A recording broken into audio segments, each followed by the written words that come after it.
Hey, welcome back. In this video, video number 3, you're going to learn about backlink ninja tricks in relation to .gov blogs.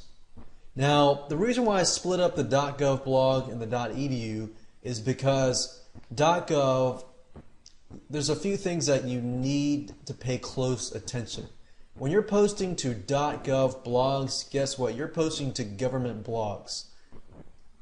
Government blogs are just like edu blogs or backlinks.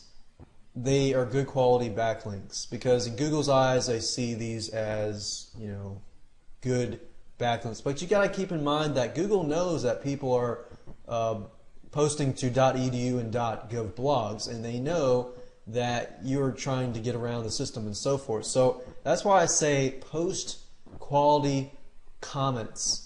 If you use something like Scrapebox and you post 1,000 to 1,000.edu blogs and 1,000.gov blogs, that's fine and you can do that, but just keep in mind that it's a government blog.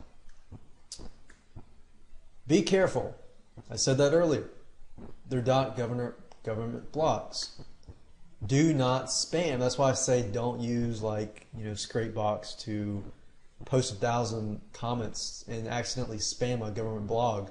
That would not be good, especially if you want to avoid stuff like that relates to business opportunities, FTC stuff like red flags, like affiliate marketing and this and that. I would stick with like the regular niche stuff if you're posting to .gov blogs. Now, some people might say otherwise, but that's just my opinion. But you can test it out yourself if you want. But it's common sense. Avoid that stuff that has the red flags. Otherwise, FTC can come in and say, "Hey, you're posting on a government blog about affiliate marketing and such," and they're just tracking down that stuff. So, .gov backlinks, I would stick with niche stuff just to keep safe and, of course, be legal at the same time. Make sure you read the blog, like the .edu blogs. Write a quality comment and don't spam. And when you link back, focus on the anchor text keyword. A lot of times I found that if you post to a .gov blog or .edu blog, try to stick within that niche. So if the .gov blog talks about something about finance, maybe you can promote something that dealing with finance, or have something somewhat related either to the demographics of the person and so forth.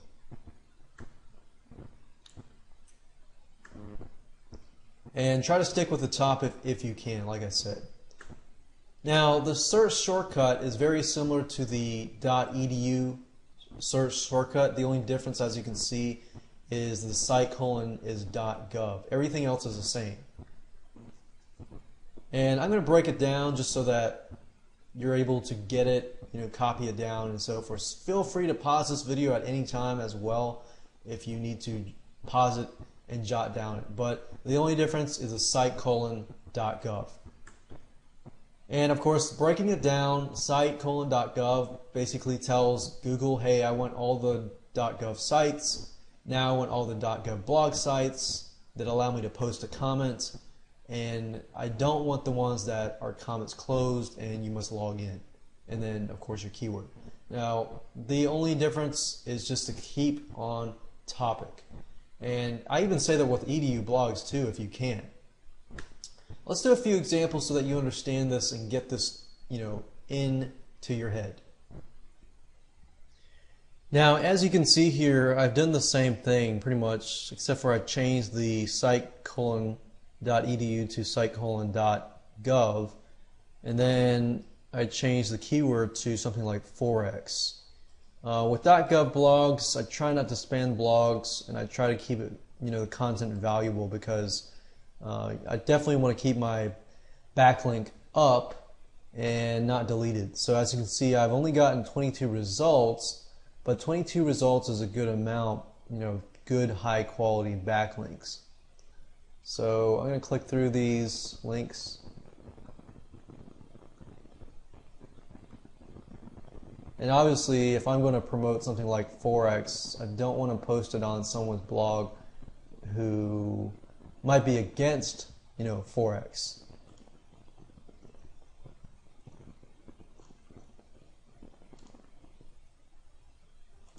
See, what we're dealing here with is like, Beacon, TSA blog, TSA is a transportation security. The people that basically check your luggage and stuff like that. Homeland Security, this and that. That's why I say, if you're going to post something, make sure that it's something that's valuable in accordance to the article, and at the same time, of course, be careful, because you don't want to post something, that's a big red flag, and then you're promoting it, and you list it on an FTC blog or something like that. So, those are just little tips and advice just to keep you safe and just to keep you doing just legal things, legitimate stuff. Because really, what it comes down to is your goal is not to get thousands of .edu backlinks, which can help, but at the same time, who knows how many of those backlinks will stay up. And if you're spamming a government blog especially, then they can red flag you and then contact you, and it's just a whole mess that you don't want to deal with. So that's available for you, but just a few words of wise to do your due diligence ahead of time. Some of the blogs are not like TSA and Homeland Security. Some of them are like, U.S. Environmental Protection Agency, which is, and this one talks about green conversations related to, how to keep this world greener and this and that. So as you can see, we talk about organic vegetable seeds here. If you're promoting, let's say, a vegetable gardening or organic or any type of green, there's a lot of products in ClickBank you can promote. Set up a landing page and then set up a page on green stuff. That would actually help. Now, as we can see here, the anchor text is not the name. So this specific blog, you might get a backlink, but you might not get a link to your site. For example, it says only name and email, and that's it. So if in this case, you could actually put, write a sentence, for example, and say great article, blah, blah, blah, and then anchor text one of these keywords if you can do it. That would be one way around that.